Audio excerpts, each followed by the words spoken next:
Yeah. You know what? No. Ladies They're the first. guests. I'm the moderator. Cootie, we'll start with you. Why don't you start? Go ahead.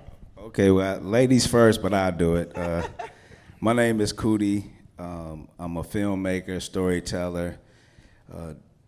The thing that I'm really passionate about right this second is I'm doing a documentary on this artist, Ernie Barnes. Y'all know who Ernie Barnes is? Anybody know by hands? Yeah, so, but you usually have to say Good Times, the painting of Good Times or Marvin Gaye album cover, but that's what I'm truly passionate about. We just finished it, and we have a amazing rollout plan that we doing in 2026 for the movie, so I'm Cootie. What's up? Yeah. Alex? Hey y'all. My name is Alex Frias, native New Yorker. I'm one of the strangers that actually grew up in Manhattan. I work in footwear, so I'm over the CMO over at Steve Madden. I'm really interested in footwear, not because I work in footwear, but outside of that, I think for me, one thing that I'm on, and again, it's gonna sound cliche, but it's, at least for me, it's not. Like the last 3 months, I've been like really trying to deep dive on AI. Just because I'm kind of been scared that I've been gonna be left behind, and just honestly, like, how do I inject it into daily tasks in my own like day to day? So like 2 instances for work. I actually used it the other day to like create a background. We launched a Bitmoji collection for Steve Madden, and like I created the Bitmoji background that was in the creative. I was just messing around. I was like, I don't know. I don't like what the designer did. What, let me play around for 5 minutes, and then I'm in the process of purchasing a home. I actually used AI to do this whole cost analysis process for me that, for me, I was racking my brain. They did it in 2 minutes. So AI is where you're at right now. Yeah. That's okay. It's good. Good. Use it for math. Use it for homework. Use it with the kids. I get it. How about for you? My name is Aloysius Alaganye. I call myself a Nigerian Detroiter. I was born and raised in Detroit, but my company is AK International. We work with management consulting. We work with C-suites, business owners, and kind of get the idea about where they want to go in life and in their companies. There's some, as an owner, it goes hand in hand, but particularly in Africa, we're into sports industry development. We believe that is the largest, biggest opportunity for Africa, and we should be there taking advantage of it. Amazing. My name is Nessa. I'm a broadcaster. I've been in this field for close to 20 years now, and I can be heard on the legendary Hot 97 radio station every afternoon from 1 o'clock to 5 o'clock. Also, thank you. Also nationally syndicated. Thank you, Chesley. As well as on TV, so it is an honor to be here right now. And I would say that I'm very into right now mothering. I have a toddler, she's 3, she's amazing. So my entire focus has been, how can I juggle my entire life without pulling all my hair out right now? So big ups to all the parents out there who are, doing our best to keep it together. But that's where I'm at. And I'm ready to have this conversation. How are we feeling? We're ready to go? Let's do it. Go. Okay, so this conversation, the influence of culture, fashion, and sport, and we're going to talk about how these 3 worlds drive trends and create new pathways for innovation and opportunity. So whether it was a viral fashion moment that we've seen, or a defining sports headline moment, or a cultural film that sparks global dialogue, we see the impact of these industries all the time. So we're going to talk about what happens when all these worlds intersect and who gets to profit from it. Okay, so I am going to learn so much today from this panel. We have such an incredible group with unique perspective on intersection. So I think we pretty much introduced everybody right before we kicked this off. So I think we could jump into the questions if that's okay with everybody, yes? Okay. So Alex, let's start with you, okay? When it comes to major fashion campaigns as Steve Madden and beyond, do you think that brands today are pushing boundaries, or are they repackaging the same old, right? Where are we at right now, and what does authentic innovation look like in your world? I think they're doing both, right? So you have some brands, and I always look at like put my consumer hat on. You know, the brands that I follow that I personally like. Some of them, yes, it's always like, and I say this by the way to my own team. Sometimes we don't need to reinvent the wheel, right? So like, I was working one time. My team was pitching me for July 4th, and they were like, "What if we'd use like purple?" And I was like, "No, I think the consumers used to red, white, red. Yeah, let's not." Yeah. Try to do that.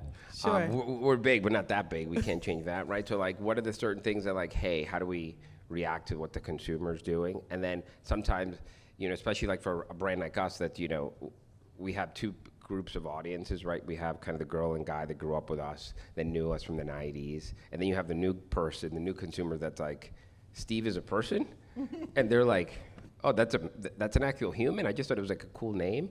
So like sometimes we tap into our archives and like remix it. And like there's some brands that the way I look at it, the brands that are remixing what's been done in the past and making it their own. If you look at Gap and some of the work that they're doing right now and the wave that they're on, again, they're tapping into what worked for them in the 90s with dance and whatnot, but remixing it for a new generation. And then I think it's the way I look at it, and again, for myself, my team, and also the brands that inspire me, the brands that are adding value to their consumer are the ones that tend to show up on that authentically, and they're not like kind of just stealing the culture, but like adding to it. Can you share an example of that? Like something that you really liked how the rollout happened or it was meaningful? Do you have an example off top? One that I'm looking at right now, I still don't know how I feel about it, is this Nike Skims rollout that just started yesterday. Yeah, Because it literally was just yesterday. And like, literally, yeah. And I just saw like this 10 minutes ago that they had a whole thing at the public library, like a whole dance thing. So like that one, TBD, but Yeah. that one's interesting for me right now. I mentioned Gap. I'm skewed because I look and pay attention to fashion and whatnot. I think, I'm trying to think some other ones. Another one that's interesting, it's gonna, you guys are probably gonna be like, what? Walmart. Ooh, tell us. What do you see? What was about it that stood out? For me, I think Walmart and another brand is New Balance, but like they've look in the mirror, they see who they are, and they actually own it. So like Walmart, they have a whole campaign right now with Walter Goggins, and like when you think of Walmart, you probably think of like one specific thing. They have a lot of stuff there, and like they lean into that, right? And like they just done it in a way that's tapping into culture. Walter Goggins coming out of White Lotus, coming like off the wave that he's doing right now, given the scale that they have, but doing it in a way that's also tying into like a little bit of culture and like very tactical things that like certain segments will see. So I think that's been interesting. Again, totally unexpected. I'm sure everybody's like, Walmart? But again, like they've been doing some interesting things, given that they're like the Titanic, right? They can't move as fast. Right. But the fact that something stood out to you, I mean, it just shows like the power of what they're doing, right? Whether we like immediately think of it or not, they're doing it. They're making it happen. Okay, so Kudi, I want to talk to you a little bit, obviously as a filmmaker and a creative who's just built stories from the ground up and knowing what that means culturally and how important it is. Do you think audiences can tell the difference between something that's a spectacle versus having substance? Like, and can you tell immediately when you are watching something? Yeah, for sure. A lot of times we call it soul, you know. If a story has soul, or if it don't, you know, if music have soul, or you know, it's just for like to monetize, you know. Right. And you know, I've been in this like Ernie Barnes bubble for a while, you know, so I haven't been paying attention to a lot, but I know that like with this story that we're telling with Mr. Barnes is we plan on, when you mentioned rollout, we plan on doing to disrupt the whole storytelling movie, you know, industry to what it is, because we're going to take the film and make it an immersive experience, you know. Yeah, so we're gonna, and which is gonna be, you know, a lot of people don't know that Ernie Barnes was a professional football player as well. Oh. He got drafted to the Colts, played for Denver, the Chargers, but his passion was always art. So this lends to something like, okay, we just can't put it in theaters or do film festivals. We have to do something different. So we're gonna, which with him is also sports, fashion, because, you know, we looking at partner with brands to do, like, you know, at the end of our immersive experience, you watch the movie and then you walk through what you just watched. I love that. Yeah, and in the end, you go through a gift shop and you get exclusive, you know, items. And I think that'll draw the kids to come, you know, because if you get an exclusive Steve Madden, Right, right. then it's like, oh man, I only can get it here. Yeah. And you know, that'll draw the Gen Zs. Yeah. You know, so, but we know we're just disruptive, and like I said, I just been in this bubble for a while. So when you look at that and you are going to create this experience, what matters most to you? You know, what do you want someone to take away from this? What matters most is really just for people to understand Ernie Barnes. That's the thing that we really want to get. His art, the person that he is, you know, he transitioned in 2009, but he's still with us. You know, that's like a message in the documentary, that spirits never die, because, you know, like I say, his soul. You know, when you look at his paintings, you feel him. You know, he was standing right in front of his original. He was standing right there, but that's the main thing we wanted. His whole message was, because he painted his characters, his figures with their eyes closed, because he said that we're blinded to each other's humanity. So that's a big message as well, that we like, okay, this is perfect timing, that we all need to understand, because he was really telling us that we need to open our eyes to each other, you know, and that is one of the main things that we doing. That's why we're doing a year tour with the immersive before we do anything else, and it just be half of the movie, 54 minutes, the first act that we're gonna split in 3, and show you that, and you get to experience it in another way. For you, is it important to be, I guess, connected to a story before you help it come to life? Like, how big of a role does that play for you? Are you willing to pass up a project if you don't feel that soul, if you don't feel that connection? Where do you land on this? Yeah, no, it definitely I definitely have to feel it. You know, we always say that that God writes. You know, I don't know if anybody's seen the doc I did, which I did wear the shirt Genius. That's right. That's right. So let me wear my Genius Great shirt. doc, by the But it's a way. Great doc doc. on Kanye West. If y'all haven't seen it, Yep. you know, that's one of them things that you just couldn't even write. It's just like, you know, I seen the vision long time ago, where God showed me the vision. I ain't gonna say I seen it. God showed me the vision, and I acted on it, and God wrote the whole thing as we went, you know. So I'm definitely, every story that we tell, I'm connected to. The first doc that we ever did was this doc on this basketball player named Ben Wilson. It's called Benji. It's a ESPN 30 for 30. I was connected to that doc, and with that doc, Benji was a basketball player in 1984, the best in Chicago, #1 in the nation in high school. Him and Michael Jordan was the best 2 players in the gym that summer. Mike was going to the Bulls, and he was going to his senior year, and the day before his first game, he got shot and killed. Yeah, so, and you know, I'm from Chicago, born and raised. We used to sneak and try to see him play, and so, but what happened with that story is that when he you know, transitioned, he got shot and died. It really brought a lot of peace to Chicago, because people started really seeing, like, dang, and people was making different choices, and gangs was coming together, you know. So it was something. When I did that doc, me and my partner Chike, we was like, hopefully this doc will bring that same peace, because they started calling Chicago Chirac. I'm like, so we got to do this. We got to make sure that when we do this, that all the thugs are just crying and just like, oh, you know. So it's always something in everything that we do. Wow. Speaking of sports, Aloysius, we're going to talk to you a little bit. Obviously that you've worked on sports policy and entrepreneurship in Africa. So how do you make sure that the work that's being done in sports culture is meaningful and it's not just performative? So I'm gonna stick with the idea about not just sports as entertainment. I'm gonna look at sports as entrepreneur and sports as economic.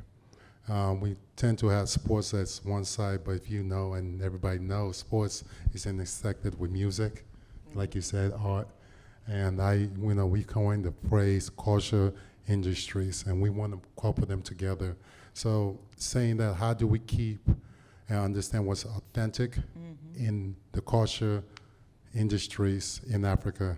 You can talk about culture industries. Myself, sports was able to take me everywhere in the world.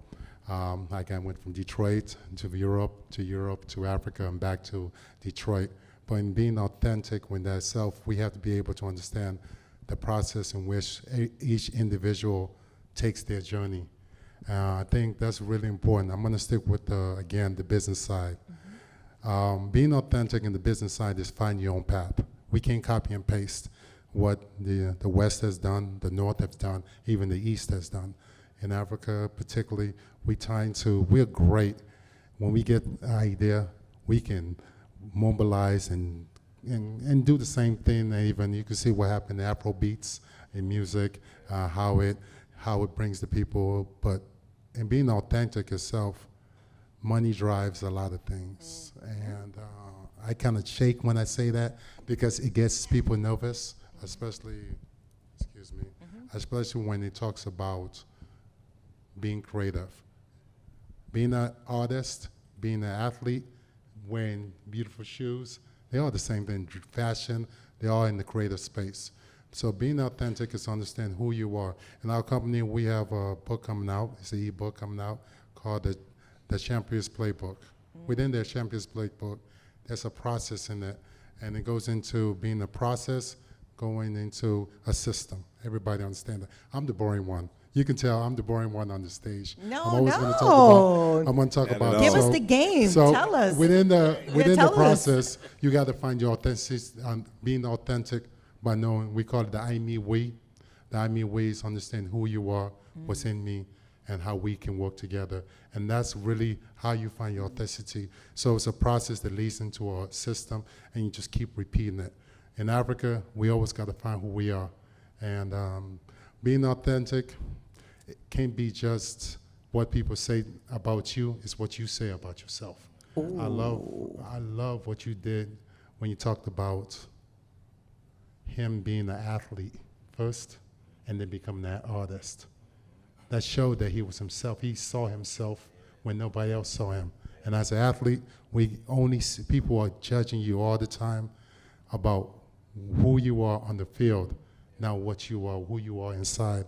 And then you can go, I'm not going to put him in the spot, but he has to make tough decisions when people will always say you're doing something wrong, you're the wrong one. But being authentic is seeing yourself doing the right thing, kneeling when everybody else is standing. So that's how we see authenticity in our company. Wow, that's amazing. Thank you so much. I appreciate that. And for the work that you do, you as an athlete, why was it important for you to create just different processes to make sure that there is cultural integrity in the work that you do? Why was that important? I mean, you could have just not cared. You could have gone on about your day, but you make it a point to connect everything together, to give back in a meaningful way. I'm always going to bring my mentors. My father is one of the person who's, I see not just my father as a mentor. He always, in the house we raised, we spoke Igbo. When we were out the street, I was speaking English, so I was caught up into two different worlds. Within that world, everybody's asking you either are you American or you African? And my father and my mother always say, you're both. So being both means understanding right there. In business, in the business sense, and I'm always going to talk about business sense, if we don't create pathway about the future, and I always look at the future as something that's a currency for now, because if we don't lay the platform or the alignment for the future, I think then we always chase in the past. And I think that's where we are right now. We're always talking about the past. We're always talking about the past. But currently, we have to start laying the foundation for the future. I'm going to talk about Nigeria and in Africa. I'm going to look at Africa as a whole continent. There's going to be 1.4 billion people. In 2050, they're going to be over 800 million people in the working force. What path have we set for people to be going forward? And that takes a lot of process, and that takes a lot of systems for everybody to work together. Yeah. The power of just everything that you all are sharing right now is just seeing how it transcends time, right? And Kudi, I want to talk to you a bit because obviously you've documented major artists and movements. Why is it important for you to protect the story, right? Like, obviously telling the story in a very honest way, but also giving the inspiration that we need for the future, kind of just going off of what we were just talking about. How do you balance that, protecting the truth behind a story while also making it entertaining, right? Yeah, for sure. No, that's funny because I mean, you just have to definitely be authentic. You definitely have to fact check a lot. You know, you have to make sure that you're on point. I was just talking to the state yesterday, and it's one part in the doc that kind of like, you know, how somebody just think that something happened, but it might have not happened. You know what I mean? Right. So we was talking about that, and she was just like, I said, but it's so good. You know what I mean? It's like so good what he said. It just bring emotion. And she was like, well, he didn't say that. So I don't think we should.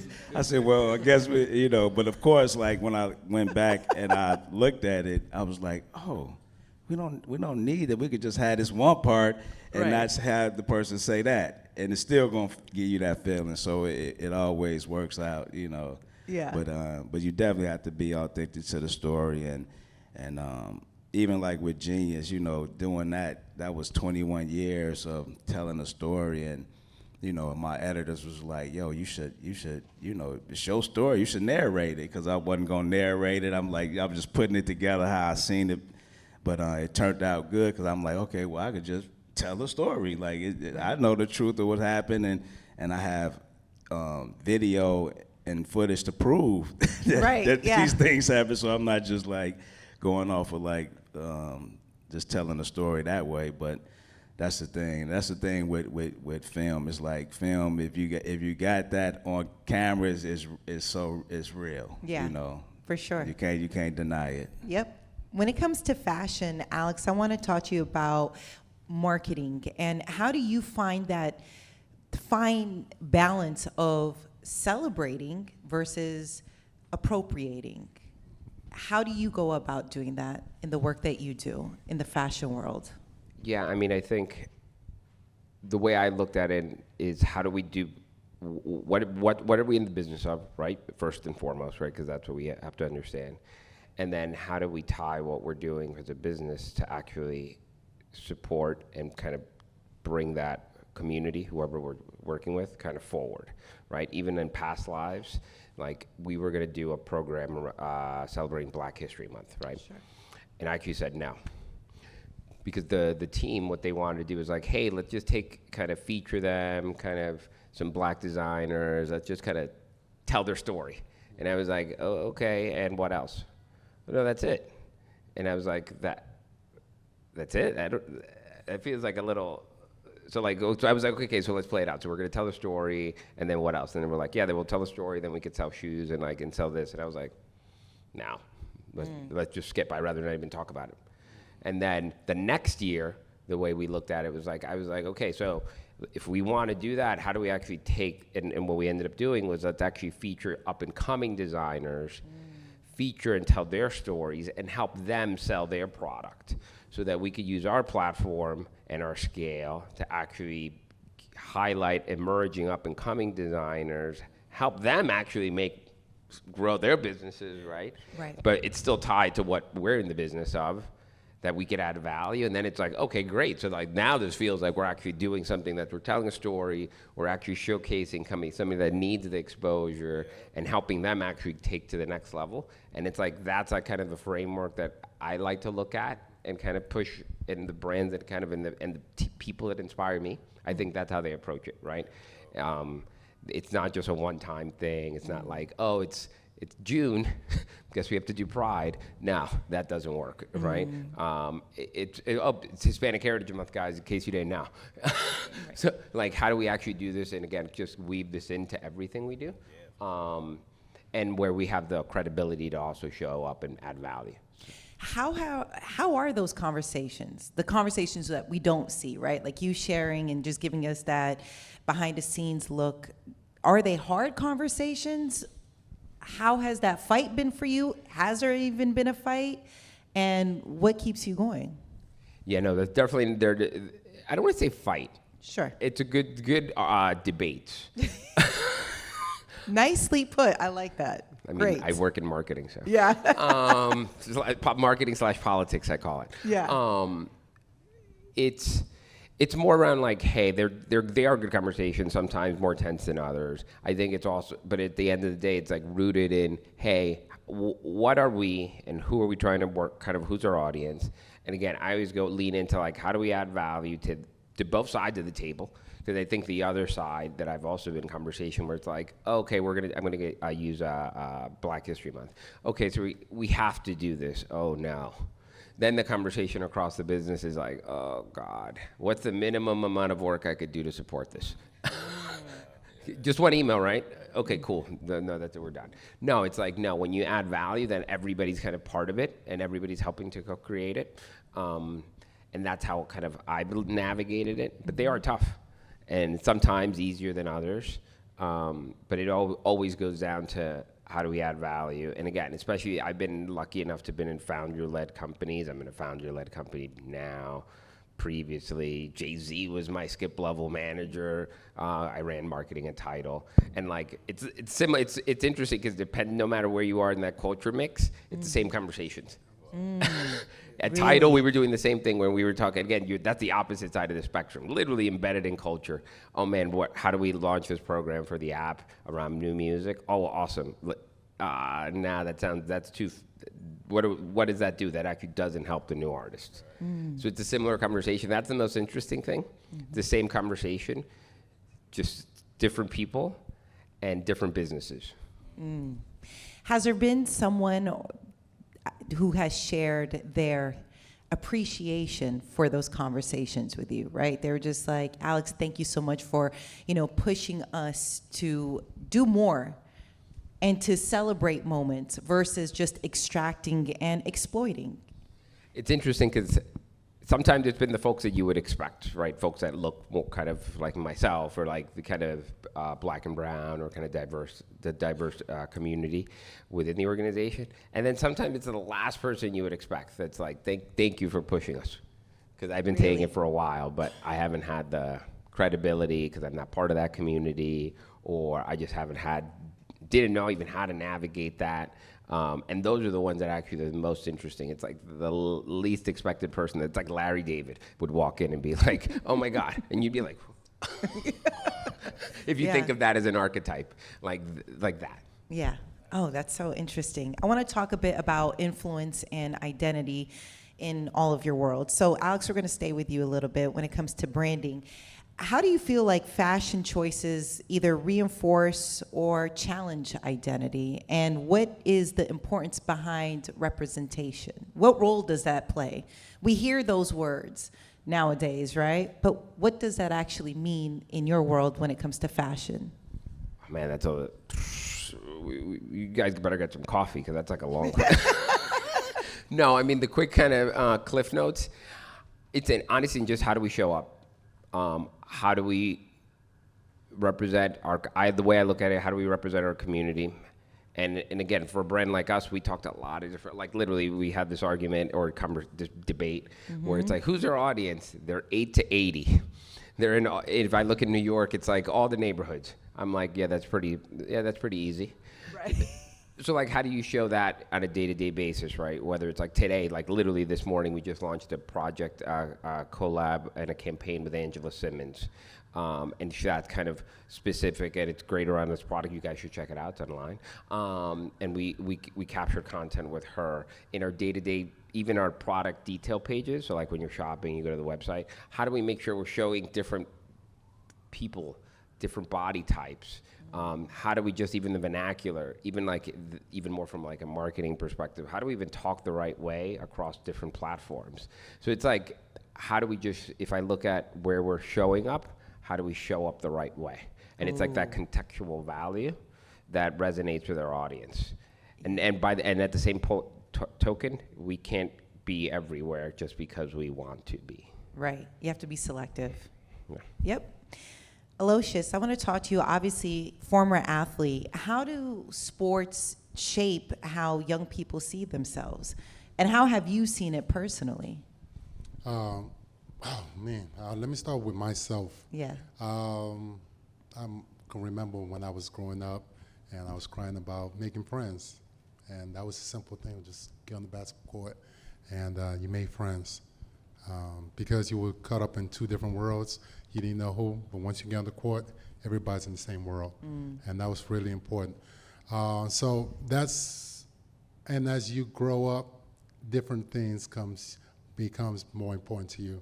And the final, becoming a professional is taking care of family. And once you become a professional, you stay long enough, you want to give back to the community to give back to you, or even reach out even further out there. So that is one thing about it. Being able to see somebody like yourself is really important, because then you have that can-do attitude. Obviously, that's important when you're looking out in the world. You don't just see somebody yourself, but somebody who kind of really has your story. Not everybody came from the same place. Sure. Everybody didn't come from two-parent families. Everybody didn't come from a single family. So having a mix of different type of players is really important. I love that right now how they're pushing the WNBA. Well, WNBA has allowed Yes. a lot of people to really see how their daughters, a lot of, we're talking about, I'm gonna always bring back to myself, because I only can talk about myself and not others, how, your sisters, how would that affect them if it was growing up, if they saw the WNBA being pushed up, what path would they take, and how they would see each other. So that's really important, that being influenced, how media plays into it is very important. The divisiveness and the way people talk about sports is important. Saying that, I'm get away from that. I'm always going back to the business side. Always going back to the business side. Ownership. How many of our athletes that were former own teams, not just teams, but own stadiums, are part owner of stadiums, infrastructure? How many of them own the products they see their face in? I love the story you gave, how you looked at Black History Month not just as a story to tell, but how do you get these SEMs to be part of us, and elevating them and talking about them and how they own their own things. I think that's really important when it comes to sports, music, fashion, theater, everything, I'll call it again, the culture industries. They're very important about that. It's really important that we focus on ownership as well. Oh, for sure. Absolutely. Kudi, I want to talk to you a little bit when it comes to creating stories and giving us that visual, right, that we need. How much weight do you put on how a community is going to be portrayed, right? Like, so you are in the room, you're working on something, and you're just like, no, I got to make sure I do right in this story because it matters how people are going to receive this. And then what's that, I guess, balance of also not allowing all the outside talk change your artistry? Yeah, just going back to the doing, Genius, the Kanye doc, I had to really, like I say, God writes, so God wrote everything. I couldn't even write that, but I had to make sure that it felt like how I seen it. You know what I mean? People, I want to make sure when you watch Genius, seeing Kanye from a kid trying to make it, but never seeing that before, but knowing Kanye who he is now, that's all you know. So I'm like, I gotta make you forget about the Kanye that you know now. So when you're watching it, you forget that that's, the dude who did this or who did that, who said this. So I was really, me and my partner Chike, Ozai, by the way. He moved to Igbo as well, Chike. But so we had to make sure that people really understood, the story, and then really like, not taking up for Kanye or anything, but it's like you see the switch in the movie when you watch when his mom passed. So I Oh, just yes. had to just make sure you see this, you know what I'm saying, Right. and pay close attention. And I think we did a good job at it, and the main thing was we wanted to inspire people to like understand that, that you can, if you see it, it can happen. Napoleon Hill said, if you can conceive and believe, you can achieve. So it's like, we wanted you to see that in real time, how you can, for Kanye and myself to even, see something and it come to fruition. Right, And right. I love what you were saying about ownership too, because Oh, yes. that was one of those things that while we were doing the deals for Genius, I was like, all these different deals and money and all that was, and my partners, a lot of my partners were like, yo, we taking that. But I'm watching Dave Chappelle on TV, and he's talking about perpetuity and ownership, and I was like, wait, Hold no, on. we can't take these. Yeah. These streaming services, like, you got to Friday to make a decision. It's like, Yeah. something that would anybody be like, okay, bet, I'm a signing, let's Right. go, but I'm like, ownership. Thank you, Dave. Yeah. You're right. Yeah, for So we sure. worked out a deal. Might have not been as much, but we owned it. You know what I'm saying? So I love what you were saying. I wanted to touch back on that. Oh, for sure. And to that point, as we're getting ready to wrap up, finding that balance of supporting the arts while also making sure that business is business at the same time, but protecting the integrity behind it. For each of you at this point, when it comes to purpose and profit, where do you see things in the next decade? So, Cootie, we'll just stay with you right now, right? When it comes to film, do you see creatives being compensated the way that they should be? Yeah, but I think it goes back to ownership. I think we have to think that way. Other than that, you would stay in the same, definitely pay scale unless you like own it. It might take a longer. This real quick is this Instagram post that they was like, if I give you $1 million right now, or I give you a penny a day that doubles every day for 30 days, which one would you take? And a lot of people are like, give me the $1 million, Right. because they like, oh, by the end of the week, I'm only gonna have like what 20-something, 30 cents, But then when it keep building, by the time the 30 days come, you got like 5 million, So that's how I look at Ownership. things. Yeah. Alex, for you, how do we look at fashion as far as a long-term partnership versus a small campaign? How can people achieve this? I think the way that, at least I'm seeing it from my purview, is really like, especially if you look at even tactical like influencers, right? I think Right. as a consumer, the in and out and like, oh, hey Nessa, can you do a post for me? Oh, right, cool. All right, dope, amazing, awesome, thanks. I'd never talk to you again. Versus the, oh my God, Nessa, how do we work together and how do we do something that, again, you love us and you love our brand? Awesome, let's just get you in some product. Let's build and see what we could do together. And that long-term thing, and it adds credibility to both sides, but then also shows up on the person when they're looking at it, because they're like, oh no, Nessa's not just getting a check. I've seen her in Steve Madden. No, Right. she rocks with that. Yeah, that's super authentic. And like those type of relationships are the future. And I think we're starting to see it. Will everybody receive that? No. Right. I think the fact around ownership and kind of as people are becoming more entrepreneurial and kind of just learning, right? Yeah. Financial learnings, whether it's like with the Earn Your Leisure guys, just learning from folks like you guys. I think that's when more and more people are thinking like that. Long term. And then the brands that are thinking like that are also kind of, that's how they're structuring the partnerships, Right. whether it's an influencer, a talent, honestly, behind the scenes, a photographer, and people like Sure. that as well. Yep. But again, there's a whole industry that's behind the camera. That's right. Yeah. For sure. And Aloysius, as we get ready to wrap up for you, where should we be investing? Is it people, systems, new models, especially with your experience in the sports world and creating policy and entrepreneurship? What is next? Wow, that's a big one. Next step, I think, is individually.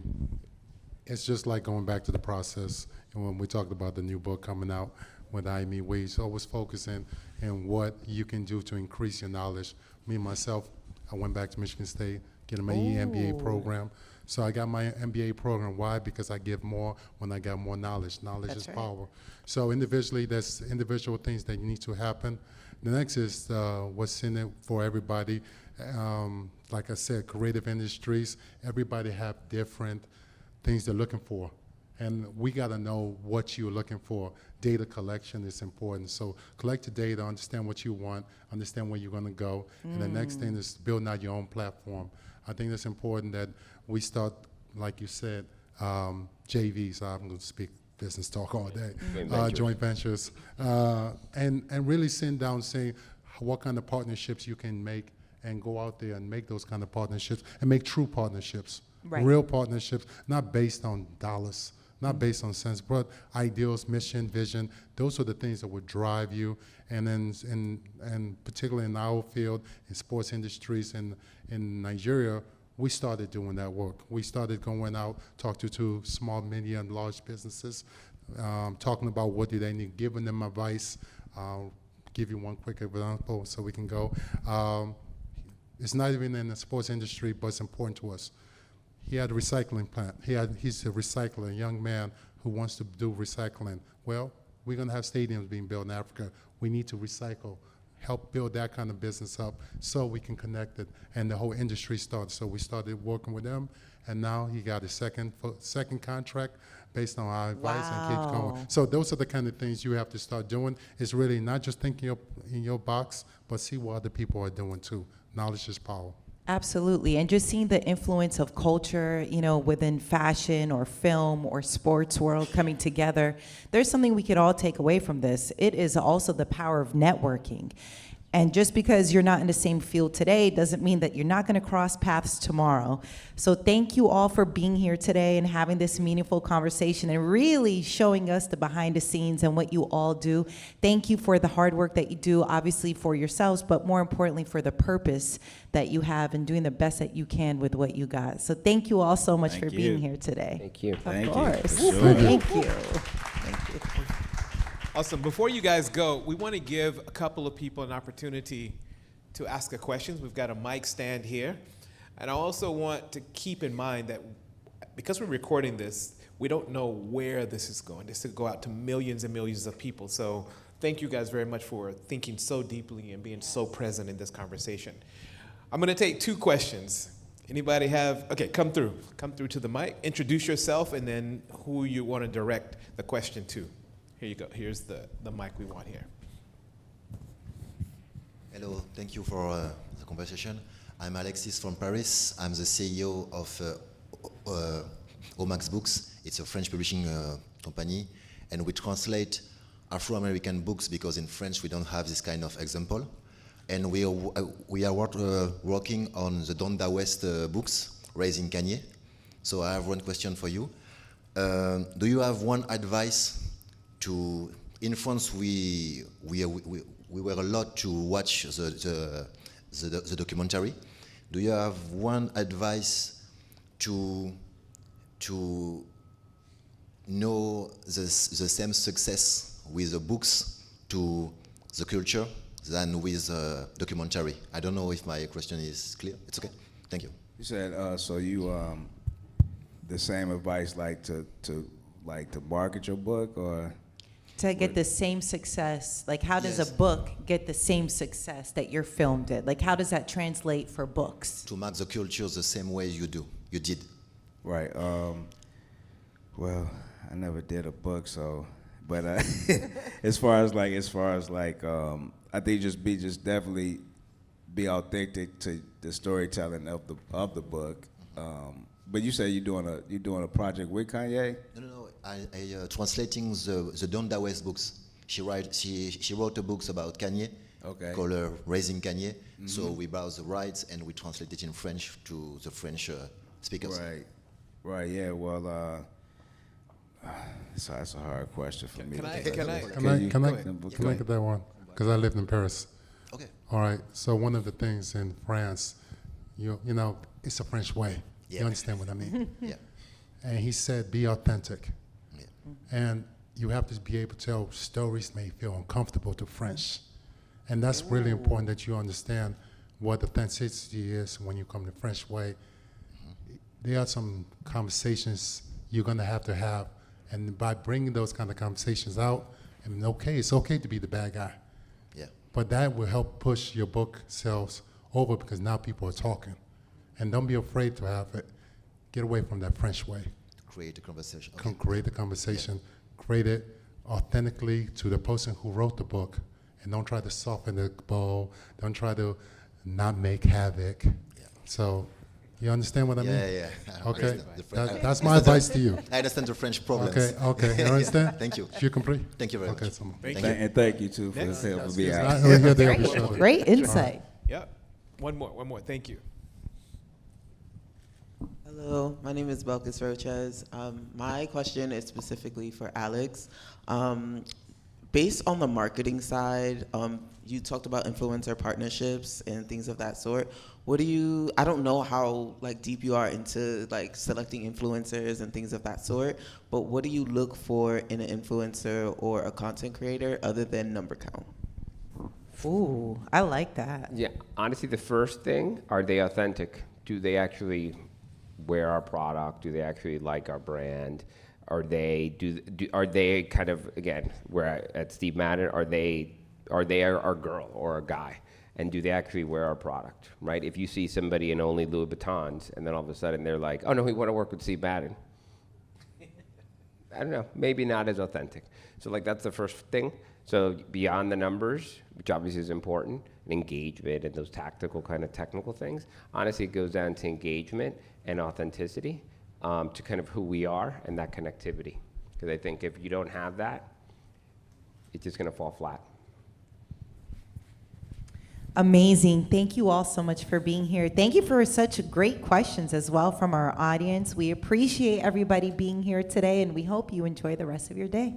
Thank you. Thank you all. Thank you very much. Sure. Thank you. Wonderful.